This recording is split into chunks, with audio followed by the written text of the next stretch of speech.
Good afternoon, ma'am. Good afternoon, everyone. I'm your first reporter for today, and I am Fernando D. Macarag, and my topic is effect of risk attitude in the startup.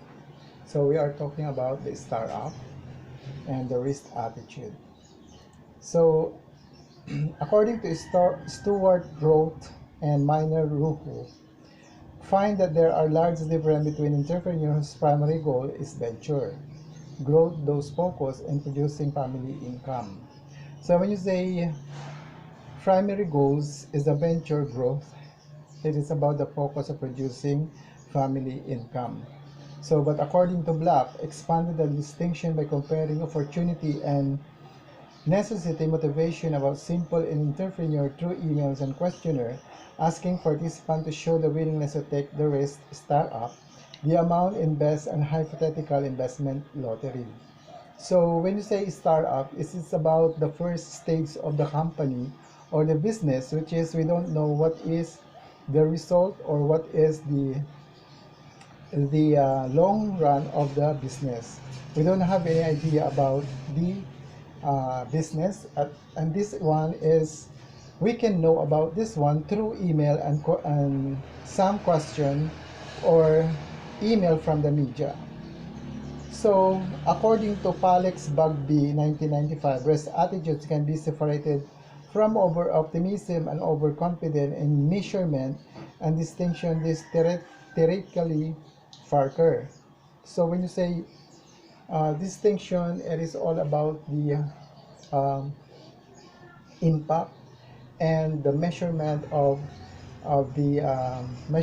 of the business, which is um, participation and willingness to take a risk.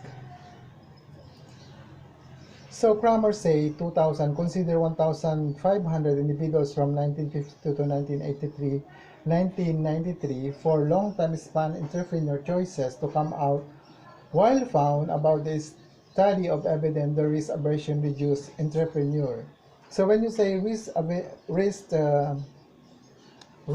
aversion, it is those chose more people with stable investment, even if they not means getting lower returns.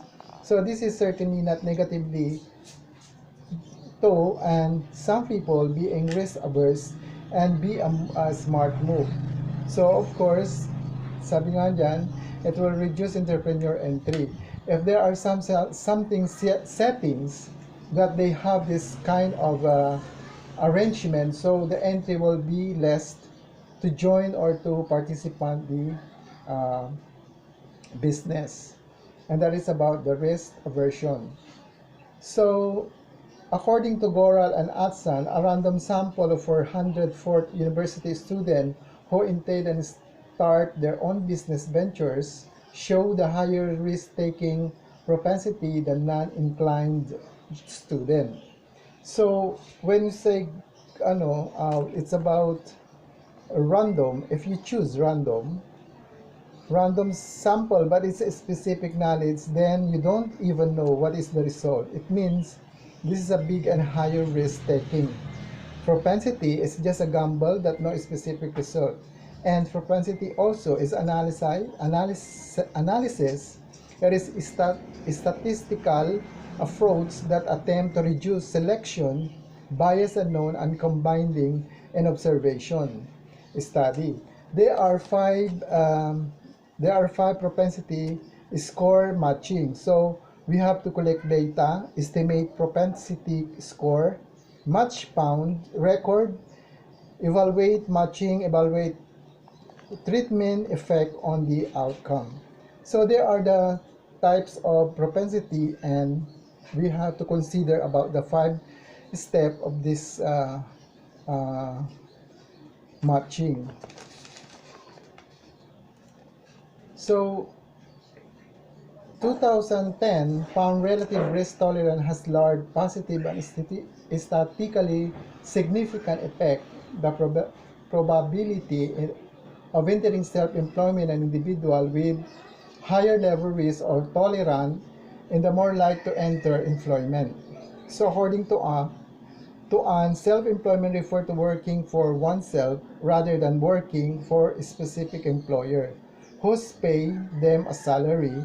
It is common variety of occupation, but one common this is that self-employment. So, but according to Brown 2010 observation, the panel study of income dynamics find willingness to take a financial risk correlates positively with a future employment. So, according to Brown, being a self-employment, it will affect negatively, especially if you are individual. There is possibility to realize those negative impact. So we have to face it by analyzing and study how psychometric data form and start it form out the reason of financial risk in the future. So, syempre, kailangan mong pag-aralan yon para in the long run of the business, alam mo kung ano yung mangyayari in the future. So, but Al said, analysis psychometric data from birth cohort study, they found harm avoidance carries negative effect on the individual probability of being self-employed. So, tama naman siya. It's going to analyze and psychometric data, same like what I said a while ago, that it is better to selection bias unknown and compounding and observation of study. So, Calendo observed that GSOP, it is about, what we call this one is the German Seoul economic funnel. So, when you say GSOP, that individual with the lower risk aversion are more likely become self-employed if they are coming out. Regular employment by risk aversion does not explain entry to those coming out 2000. According to Calendo, in 2210, they don't even explain about the entry of the risk aversion. But as I study, it's because the self-employed that can never be affect risk aversion, or those regular employed that cannot explain how they are affected the risk aversion according to the survey of 2210, because according to them they have to observe the GSOAP, and this is the individual with a lower risk aversion. And that's all. That is my thank you, ma'am, and this is all my report.